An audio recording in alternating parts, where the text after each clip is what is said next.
enormous number of them that we every day use. Unlike our most computing devices, these objects are much more fun to use with. When you talk about objects, one another thing automatically comes attached to that thing, and that is gestures, how we manipulate these objects, how we use this object in everyday life. We use gestures not only to interact with these objects, but we also use to interact with each other. Like gesture of namaste, maybe to respect someone, or maybe in India, I don't need to teach a kid that this means 4 run in cricket.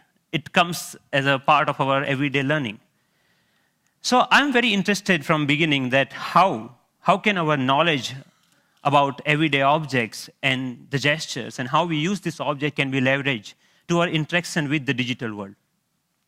Rather than using a keyboard and mouse, why can I not use my computer in the same way that I interact in the physical world?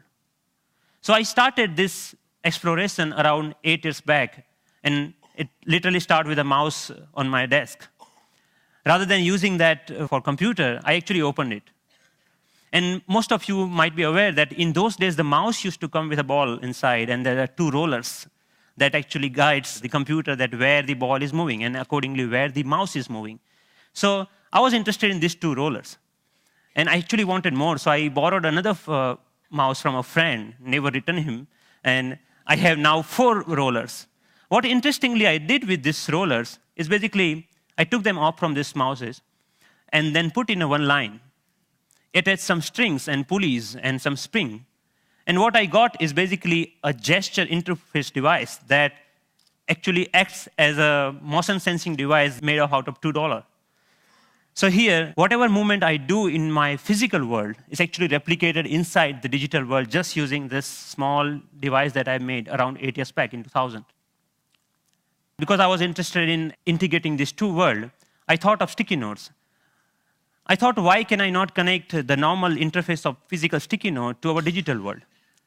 A message written on a sticky note with my mom on a paper can come to an SMS, or maybe a meeting reminder automatically syncs with my digital calendar. And a to-do list automatically syncs with you. But you can also search in the digital world, or maybe you can write a query saying, what is Dr. Smith's address? And this small system actually prints out. So it actually acts as a paper input-output system, just made out of paper. In one another exploration, I thought of making a pen that can draw in 3 dimensions. So I implemented this pen that can help designers and architects not only think in 3 dimensions, but they can actually draw so that it's more intuitive to use that way. Then I thought, why not making a Google map, but physical world? Rather than typing a keyword to find something, I put my objects on top of that. If I put a boarding pass, it will show me where is your flight gate. A coffee cup will show you where you can find more coffee, or where you can trace that cup. So this was some of the earlier explorations I did, because the goal was to connect these 2 worlds seamlessly. Among all these experiments, there was one thing very common. I was trying to bring a part of the physical world to the digital world. I was taking some part of the objects or anything intuitiveness of the real life and bringing them to digital world. Because the goal was to make our computing interfaces more intuitive. But then I realized that we humans actually are not interested in computing. What we are interested is in information.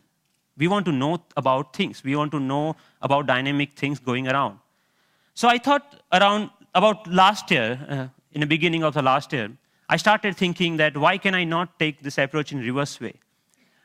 Maybe how about I take my digital world and paint the physical world with that digital information? Because pixels are actually right now confined in these rectangular devices that fits in our pocket. Why can I not remove this confine and take that to my everyday objects, everyday life, so that I don't need to learn the new language for interacting with those pixels? So in order to realize this dream, actually I thought of putting a big size projector on my head. I think that's why it's called head-mounted projector, isn't it? I took it very literally and took my bike helmet, put a little bit cut over there so that project actually fits nicely. So now what I can do, I can augment the world around me with this digital information. But later I realized that I actually wanted to interact with those digital pixels also. So I put a small camera over there that acts as a digital eye. Later, we moved to a much better or consumer-oriented pendant version of that many of you are now knowing as Sence device. But the most interesting thing about this particular technology is that you can carry your digital world with you wherever you go with you. You can start using any surface, any wall around you as an interface. The camera is actually tracking all your gestures. Whatever you are doing with your hands, it's understanding that gesture. And actually, if you see, there are some color markers that in the beginning version we were using over there. You can start painting on any wall, that you stop by a wall and start painting on that wall. But we are not only tracking here one finger. We are giving you the freedom of using both of hands. So you actually can use both of your hands to zoom into or zoom out a map just by pinching operation over here. The camera is actually doing getting all the images, it's doing the age recognition and also the color recognitions, and so many small algorithms are going inside. So technically it's a little bit so complex, but it gives you an output which is more intuitive to use in some sense. But I'm more excited that you can actually take it outside. Rather than getting your camera out of your pocket, you can just do the gesture of taking a photo, and it takes photo for you, right? Thank you. And later, I can find a wall, anywhere a wall, and start browsing these photos. Or maybe, OK, I want to modify this photo a little bit and send it as an email to a friend. So we are looking for an era where computing will actually merge with the physical world. And of course, if you don't have any surface, you can start using your palm for simple operation. I'm here, I'm dialing a phone number just using my hand. Yep. The camera is actually not only understanding your hand movements, but interestingly, is also able to understand what objects you are holding in your hand. What we are doing here is actually, for example, in this case, the book cover is matched with so many thousands or maybe millions of books online and checking out which book it is. Once it has that information, it finds out more reviews about that, or maybe New York Times had a sound overview on that, so you can actually hear on a physical book as a review of a sound. Gave a famous talk at Harvard University. This was Obama's last visit last week to MIT. And in particular, I want to thank two outstanding MIT So professors. I was seeing the live of his talk outside in just a newspaper. Your newspaper will show you live of your weather information rather than having updated you have to check your computer in order to do that, right?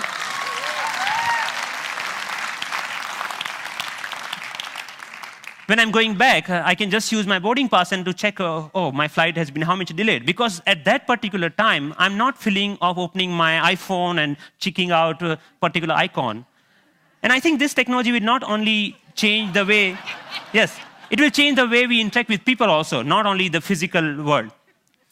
The fun part is I'm going to Boston Metro and playing Pong game inside the train on the ground, right? And I think the imagination is the only limit of what you can think of when this kind of technology merging with the real life.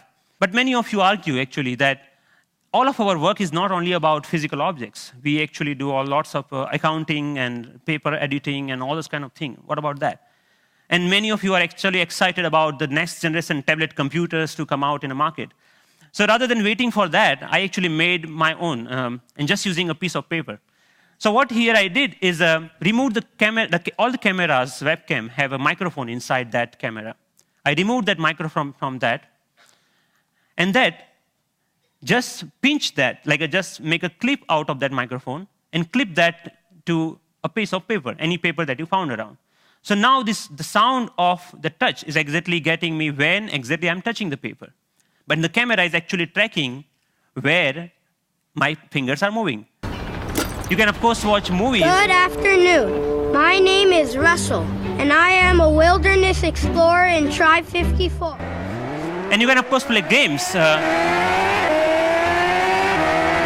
Here, the camera is actually understanding how you're holding the paper and playing the car racing game.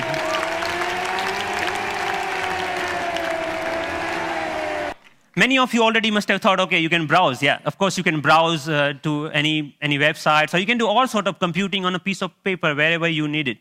So, but more interestingly, I'm interested that how we can take that in a more dynamic way. When I come back to my desk, I can just pinch that information back to my desktop so that I can use my full-size computer. And why only computers? We can just play with papers. Like paper world is interesting to play with. So here I'm taking a part of a document and putting over here the second part of from second place, and I'm actually modifying the information that I have over there. Yeah, and then I'm saying, okay, this looks nice. Let me print it out, that thing. So I have a now printout of that thing, and now, so the workflow is more intuitive the way that we used to do before, maybe 20 years back, rather than now switching between these two worlds.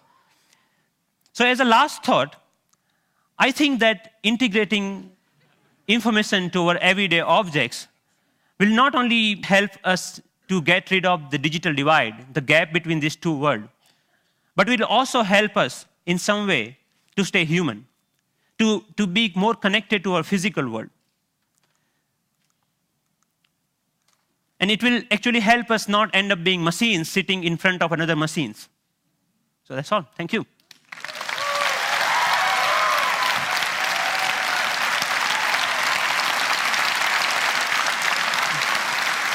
Thank you. Thank you. Thank you. Thank you. Thank you.